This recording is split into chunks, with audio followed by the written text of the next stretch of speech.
মহান রব্বে কারীমের শুকরিয়া,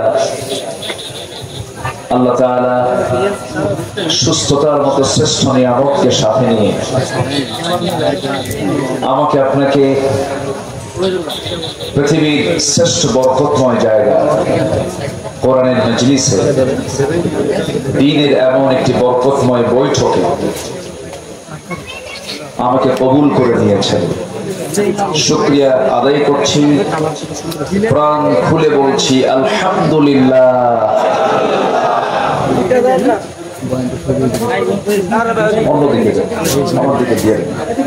সবাই বলছি আলহামদুলিল্লাহ, চিৎকার মেরে বলছি আল্লাহুম্মা ইন্নী আসআলুকা আল হুদা ওয়াত তুকা ওয়াল আফাফা ওয়াল গিনা। সবাই বলে আল্লাহুম্মা আ'ইন্নী আলা যিকরিকা ওয়া শুকরিকা ওয়া হুসনি ইবাদাতিকা। আমরা আল্লাহ তাআলা শুকর আদায় করে নিলাম। আমরা ইতিপূর্বে বাদে মাগরিব থেকে নিয়ে এত সময় পর্যন্ত অত্যন্ত চমৎকার, মুক্তা সদৃশ এবং তেজোদ্দীপ্ত দলিলে ভরা অনেক দামি দামি কথা আমরা শুনেছি। আমি খুব বেশি লম্বা সময় নেব না, নাতে দীর্ঘ কিছু কথা বলতে চাচ্ছি। আল্লাহ শুকরিয়া যে মহান রব্বুল আলামিন কোরআন শোনার এমন একটি নিরাপদ পরিবেশ আমাদের জন্য তৈরি করে দিয়েছে। বলি আলহামদুলিল্লাহ। দেশ স্বাধীনের পর থেকে নিয়ে আজ পর্যন্ত এই 54-55 বছরে এই প্রথম মুক্ত পরিবেশে, মুক্ত মঞ্চে, মুক্ত মনে ওলামা হযরতরা এই বছর কিছু কথা বলার সুযোগ পেয়েছেন। আলহামদুলিল্লাহ। মূলত মাহফিল বন্ধই ছিল। মাহফিলের যে সৌন্দর্য, যে মাহফিলগুলোতে চিত্রায়িত হতো, যেমন চট্টগ্রামের প্যারেড ময়দানের যে মাহফিল, সিলেটের আঞ্জুমানে খেদমত কোরআনের যে মাহফিল, এরকম করে বিভিন্ন যে প্রাতিষ্ঠানিক যে মাহফিলগুলো, যেখানে লক্ষ লক্ষ জনতার ঢল নামতো, এই মাহফিলগুলোকে মূলত তারা দাফন কাফনের সিদ্ধান্ত নিয়েছিল। কিন্তু দাফন কাফন করতে গিয়ে, সিদ্ধান্ত নিতে গিয়ে দাফন কাফন তাদেরই হয়ে গেছে। সম্মানিত ভাই, সম্মানিত বন্ধুগণ, আমরা সুন্দর মুক্ত একটা পরিবেশ পেয়েছি। বলি আলহামদুলিল্লাহ। সম্মানিত উপস্থিতি, আমার পূর্বে ইয়াহিয়া তাকি অত্যন্ত গুরুত্বপূর্ণ দিক নির্দেশনামূলক, যদিও কথাগুলো খুবই সংক্ষিপ্ত, কিন্তু সব ওয়াজ আমার মনে হচ্ছে ইয়াহিয়া তাকি করে ফেলেছে। আলহামদুলিল্লাহ। সবকিছু একটা নির্যাস থাকে না, মেসেজ তার মুখ থেকে বের হয়েছে। আসলে এত অল্প বয়সে মানুষের হৃদয়ে এত দ্রুত পৌঁছে যাওয়া, এটা খুবই কম সংখ্যক বান্দারই জোটে, যা আল্লাহ তাআলা ইয়াহিয়া তাকিকে দান করেছেন। এই সম্পদটা আপনাদের, এই এলাকার কৃতি সন্তান, দোয়া করবেন না? লম্বা একটু খাটো হলেও এলেমের লম্বা, এলেমেরটা অনেক লম্বা। আলহামদুলিল্লাহ। কিন্তু এলেমটা অনেক লম্বা। আলহামদুলিল্লাহ বলে আলহামদুলিল্লাহ। তবে খাটো মানুষের কিন্তু বুদ্ধি বেশি থাকে, আমি লম্বা তো আমার বুদ্ধি একটু কম। খুব সুন্দর তিনি কথা বলেছেন। আমরা নেতৃত্ব দেখেছি অনেক, আমরা চাঁদাবাজকে দেখতে চাই না। আসতে কম কেন? আমরা নেতৃত্ব দেখেছি, কিন্তু অসৎ নেতৃত্বের বুকে আমরা লাথি মারতে চাই। আমাদের সব অর্জন হয়ে যাবে যদি আমরা সৎ নেতৃত্ব যদি তৈরি করতে পারি। এজন্য আমাদের কিছু কাজ করতে হবে। ব্যক্তি গঠন, পরিবার গঠন, সমাজ গঠনে আমাকে আপনাকে চরমভাবে আমাকে আপনাকে পরিশ্রম করতে হবে, কাজ করতে হবে। ব্যক্তি গঠন হবে কোরআন বাদ দিয়া, নাকি? আসতে বলেন কেন? আজকে দেখেন, দেশ স্বাধীন হয়েছে কত আগে। মিনিস্ট্রি অফ এডুকেশন ছিল, শিক্ষা মন্ত্রণালয় ছিল, ধর্ম মন্ত্রণালয় ছিল, তারপরে পরিকল্পনা মন্ত্রণালয় ছিল। এতগুলো মন্ত্রণালয় থাকার পরেও গোটা পৃথিবীর বৃহত্তর মুসলিম জনপদ বাংলাদেশ, সেই দেশের বসবাস করা মুসলমান যেই কিতাবের জ্ঞান না থাকলে, যে কিতাবটাকে সহি না করে পড়লে তার কোন ইবাদত আল্লাহ পাক কবুল করবেন না, নামাজ কবুল হবে না। সেই কোরআনটাই আজকে জাতির হাতে তুলে দিতে পারে না। আমি যদি বলি, এখানে যারা বসে আছেন, কোরআনটাকে শুধুমাত্র অর্থ না, ব্যাখ্যাও না, শুধুমাত্র সহি করে কোরআন পড়তে পারে, সবার হাত উঠবে? আমি কিন্তু লজ্জা দিচ্ছি না, মন খারাপ করবেন না। আমি যদি বলি এখানে নন মুসলিম কেউ আছেন, থাকলে দুই একজন থাকতে পারে, কিন্তু ম্যাক্সিমাম কিন্তু এখানে মুসলিম। অথচ মুসলিম হওয়ার পরেও, মুসলিম পরিবারে জন্মগ্রহণ করার পরেও আমি আপনি সহি করে কোরআন পড়তে পারছি না, কোরআন পড়তে পারি না।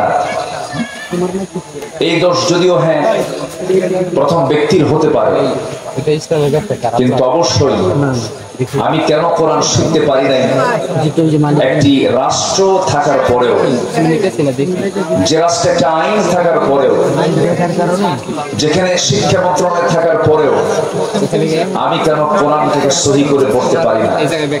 এটার মূল কারণ হলো এই ষড়যন্ত্র আজকের নয়। এই উপমহাদেশ শাসন করেছে ওই লুটেরা, ইউরোপরা এসে 200 বছর শাসন করেছে না শোষণ করেছে? শোষণ করেছে। তাদেরকে আমরা উৎখাত করেছি, তাদেরকে আমরা তাড়িয়েছি।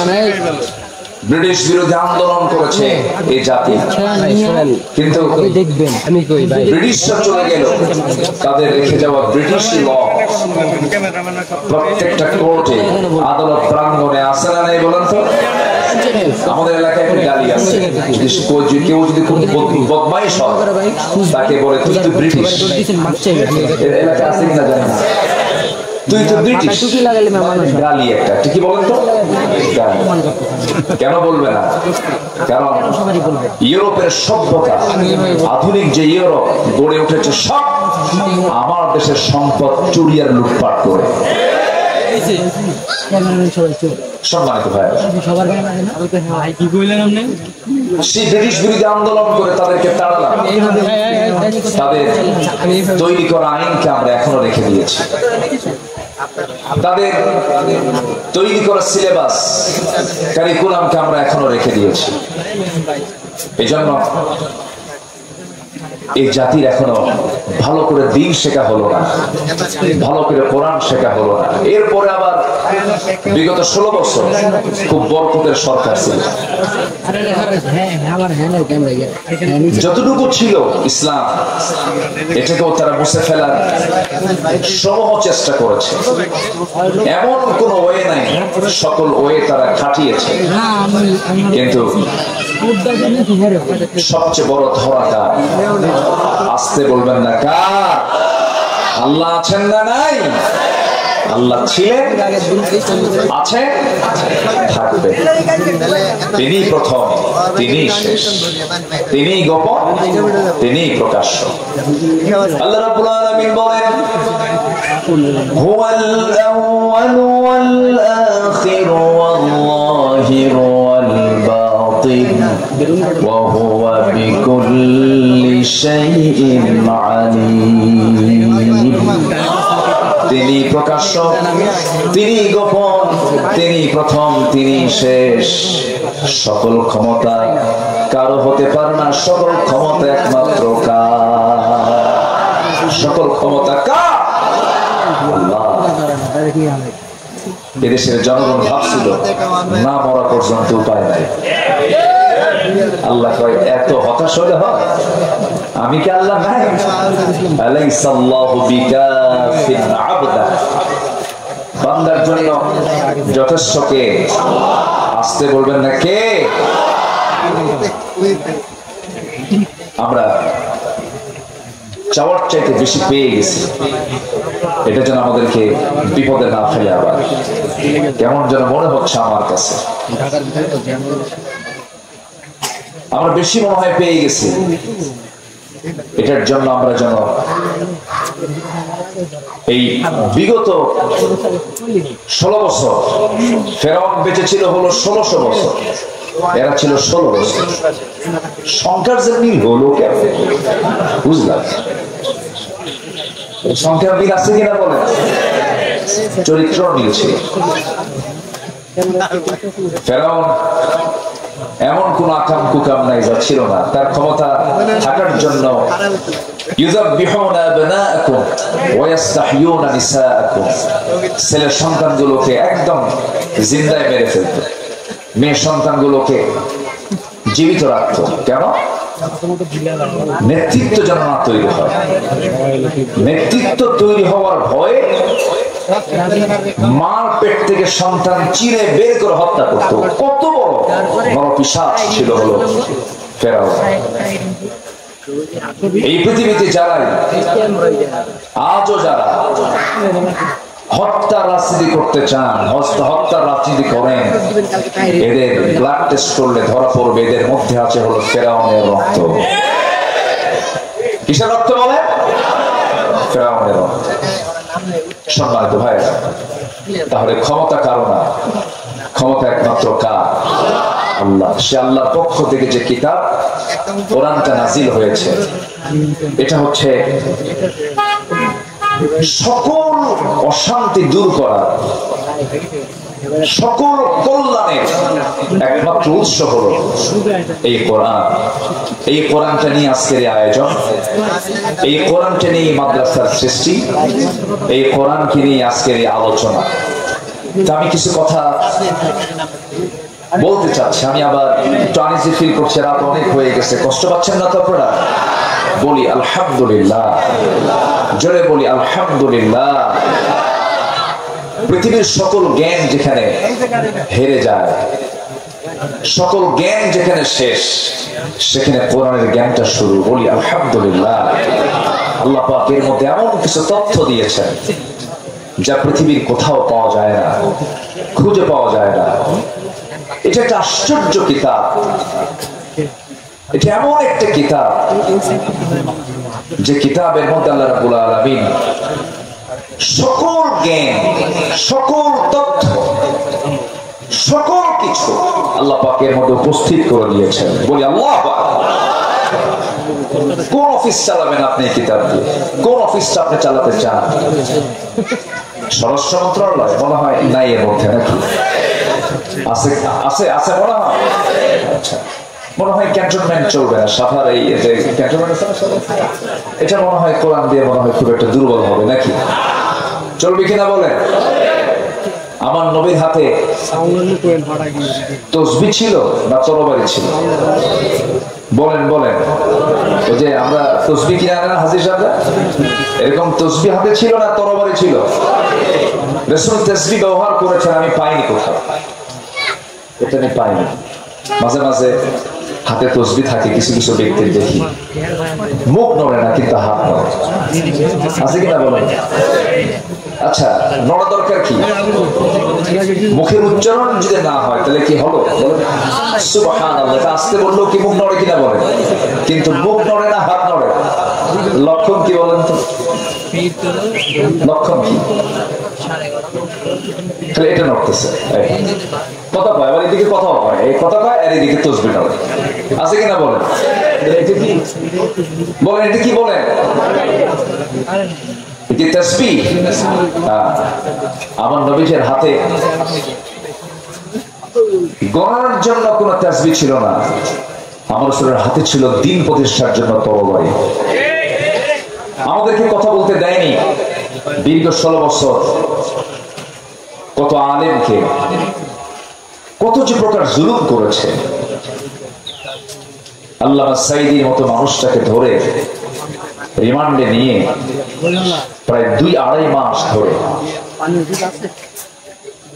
একটানা 3 দিন 4 দিন পর্যন্ত একটা চেয়ারে বসে রেখে হিন্দু পুলিশ দিয়ে তার মুখে থাপড়ানো হয়েছে। মাথার চক্কর মেরে তিনি পড়ে গেছেন। সম্মানিত ভাইরা, আল্লাহ কি শোনেন না? আর আল্লাহ শোনেন কিনা বলেন? আল্লাহ শোনেন।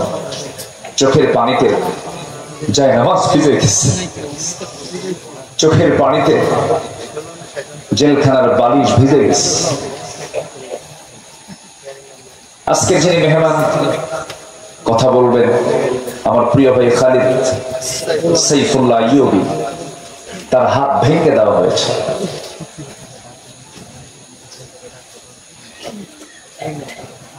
আমার তো কোনো দোষ ছিল না, আমি তো কোনো চুরি করি না। আমার রাতের গভীরে আমাকে বাড়ি ঘেরাও করে ধরে নিয়ে চলে যাওয়া হলো, থানায় নিয়ে বললো হুজুর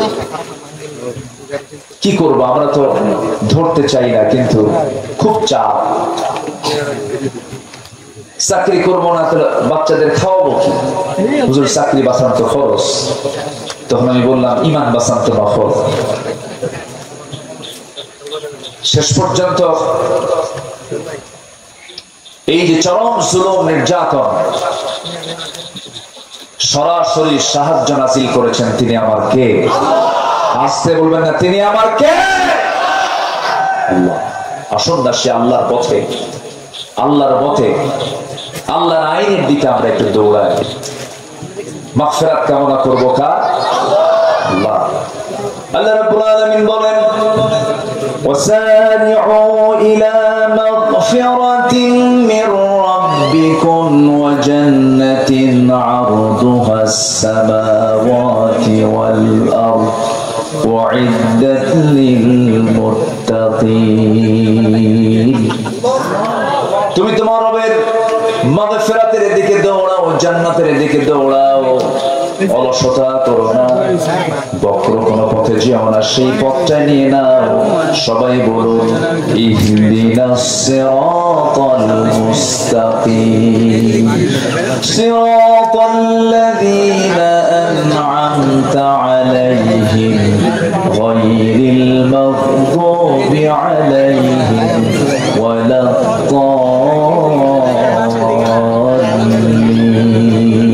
এরপরে আর কি জোরে বলুন না ভাই। আল্লাহর পথে টিকে থাকতে হবে। ঈমান টানা সহজ, কিন্তু ঈমানের উপরে টিকে থাকাটা কঠিন। নবীর হাতে বায়াত নিয়ে দ্বীন গ্রহণ করে বেঈমান হয়ে মারা গেছে এমন রেকর্ড আছে না নাই? নবীর চেহারা দেখে, নবীর বয়ান শুনে, নবীর হাতে হাত রেখে ঈমান গ্রহণ করার পরে আবিসিনিয়াতে হিজরত করে পর্যন্ত চলে গেছে, সেখানে খ্রিস্টান হয়ে দুনিয়া থেকে বিদায় নিয়েছে। এই জন্য আমার বন্ধুগণ, আল্লাহ রাব্বুল আলামিন সেজন্য সুন্দর করে এক জায়গায় বলছেন ইন্নাল্লাযীনা ক্বালু রাব্বুনাল্লাহু সুম্মা ইসতাকামু তাতানাজ্জালু আলাইহিমুল মালায়েকা আল্লা তাখাফু ওয়া লা তাহজানু ওয়া আবশিরু বিল জান্নাতিল্লাতী কুনতুম তুআদুন। জোরে বলুন বলুন আল্লাহু আকবার। যারা ঈমান আনবে এবং তার উপরে টিকে থাকবে তাদের জন্যই তো জান্নাত। টিকে থাকতে হবে, শেষ নিঃশ্বাস পর্যন্ত বলতে হবে আমার রবকে। আস্তে বলবেন আমার রবকে, আল্লাহ আমার রব। টিকে থাকতে হবে। ঈমান তো আনা যায়, কিন্তু ঈমান আনার পরে হাজারো বাধা আপনার সামনে আপনার জীবনে চলে আসবে। হাজারো ঝামেলা আসুক না কেন, মহা মুসিবত আসুক না কেন, সেই সময় প্রকৃত যারা ঈমানদার তাদের জবান থেকে বের হবে কি, আল্লাযীনা ইযা আসাবাতহুম মুসিবাতুন ক্বালু ইন্না লিল্লাহি ওয়া ইন্না ইলাইহি রাজিউন। জোরে বলুন আল্লাহু আকবার। যখন কোনো বিপদ আসবে ভাবতে হবে আল্লাহর সাহায্য, আল্লাহ পাক আমার প্রতি সাহায্য নাযিল করবেন। আশাদুন নাস বালাউল আম্বিয়া সুম্মাল আমসাল ফাল আমসাল। এই জগতে আদম থেকে শুরু করে আজ পর্যন্ত যত মানুষ পাঠিয়েছেন এবং পাঠাবেন, এর মধ্যে সবচেয়ে বড় বালা মুসিবত এসেছে হলো নবীদের উপরে, এবং তারপরে যত বালা মুসিবত আসছে আমার আল্লাহর যারা পছন্দের বান্দা তাদের উপরে। তাহলে বালা মুসিবত বিপদ আল্লাহ পাক দেন কি খারাপ ব্যক্তির উপরে বেশি না ভালো বান্দার উপরে বেশি? ভালো বান্দার উপরে বেশি। বিপদ আসবে, মুসিবত আসবে, কিন্তু চ্যালেঞ্জ ধরে রাখতে হবে হলো ঈমানের। ঈমান যেন আমার ছুটে না যায়। ঈমান চলে গেল তো সব চলে গেল। সম্মানিত ভাই, আর সেই ঈমানকে ধরে রাখার জন্য যে ইলম দরকার, যে জ্ঞান দরকার, জ্ঞান এটা এমন একটি সম্পদ যে জ্ঞানী হয় শয়তান তাকে ধোঁকা দিতে পারে না। শয়তান তাকে কি করতে পারে না? ধোঁকা দিতে পারে না। শয়তান মূর্খের কাছে গিয়ে যত আরাম পায়, জ্ঞানীর কাছে গিয়ে সেই মজাটা পায় না। এই জন্য আল্লাহ তাআলার প্রথম হুকুম কি বলেন তো? পড়ো। বলেন তো কি প্রথম হুকুমটা কি বলেন? পড়ো। ইকরা, পড়ো। কার নামে? আস্তে বলবেন না, কার নামে? আল্লাহর নামে পড়ো। আমার দেশে পড়াশোনা যে হচ্ছে না তা না, হচ্ছে। শিক্ষিতের হার বিগত সকল সময়ের চাইতে এখন বেশি না কম? বেশি। আমার দেশে এখন শিক্ষিতের হার অনেক, কিন্তু যে শিক্ষিতরা আমরা দেখতে পাচ্ছি, যে শিক্ষিতদের দেখতে পাচ্ছি, আমার দেশে উন্নয়নে ধরুন শ্রমিকরা দেশটাকে পিছায় দিয়েছে না আগায় দিয়েছে? আগায় দিয়েছে। আমার দেশের কৃষক যারা কৃষি কাজ করেন তারা দেশকে পিছায় দিয়েছে না আগায় দিয়েছে? আগায় দিয়েছে। প্রবাসী, লক্ষ লক্ষ প্রবাসী প্রবাস জীবনে থেকে ওই পাখির মতো ঝুলে ঝুলে কনস্ট্রাকশনের যে কাজগুলো করেন, তারা দেশকে পিছায় দিয়েছেন না আগায় দিয়েছেন? আগায় দিয়েছেন। আচ্ছা বলুন তো, শ্রমিক, এই কৃষক, এই প্রবাসী লোকগুলো কি শিক্ষিত না অশিক্ষিত? অশিক্ষিত। তারা অশিক্ষিত হওয়ার পরও এই শ্রমিক, এই প্রবাসী, এই কৃষক অশিক্ষিত থাকার পরও দেশকে তারা আগায় দিল, দেশের উন্নয়নে বিশাল ভূমিকা পালন করলো, কিন্তু দেশকে পিছায় দিল কারা? বলেন কারা? শিক্ষিতরা। কোন শিক্ষিতরা? যারা কোরআন শিখেছে তারা মনে হয় নাকি? বলেন বলেন তারা? তারা শিক্ষা দু প্রকার। দেশকে পিছায় দিয়েছে রুহের শিক্ষায় শিক্ষিত যারা, যে শিক্ষার মধ্যে প্রাণ আছে, ওহির শিক্ষার মধ্যে যে প্রাণটা আছে, এই শিক্ষায় শিক্ষিত লোকগুলো দেশকে পিছায় দেয় নাই। দেশের টাকা লোপাট করে বাইরে পাচার করেছে ওই সমস্ত শিক্ষিতরাই যারা কোরআন ছাড়া জ্ঞান অর্জন করে জাতিকে ঠকিয়ে দিয়েছে। সম্মানিত ভাই, আমি বলছি না যে আপনি ইঞ্জিনিয়ার হবেন না, হবেন। আমি বলছি না আপনি ডাক্তার হবেন না হবেন, কেন হবেন না? ডাক্তার হবেন, ইঞ্জিনিয়ার হবেন, কিন্তু সব জ্ঞান অর্জন আপনি করতে পারবেন, আপত্তি নেই। কিন্তু সবার ডাক্তার হওয়া ফরজ না, সবার ইঞ্জিনিয়ার হওয়া ফরজ না।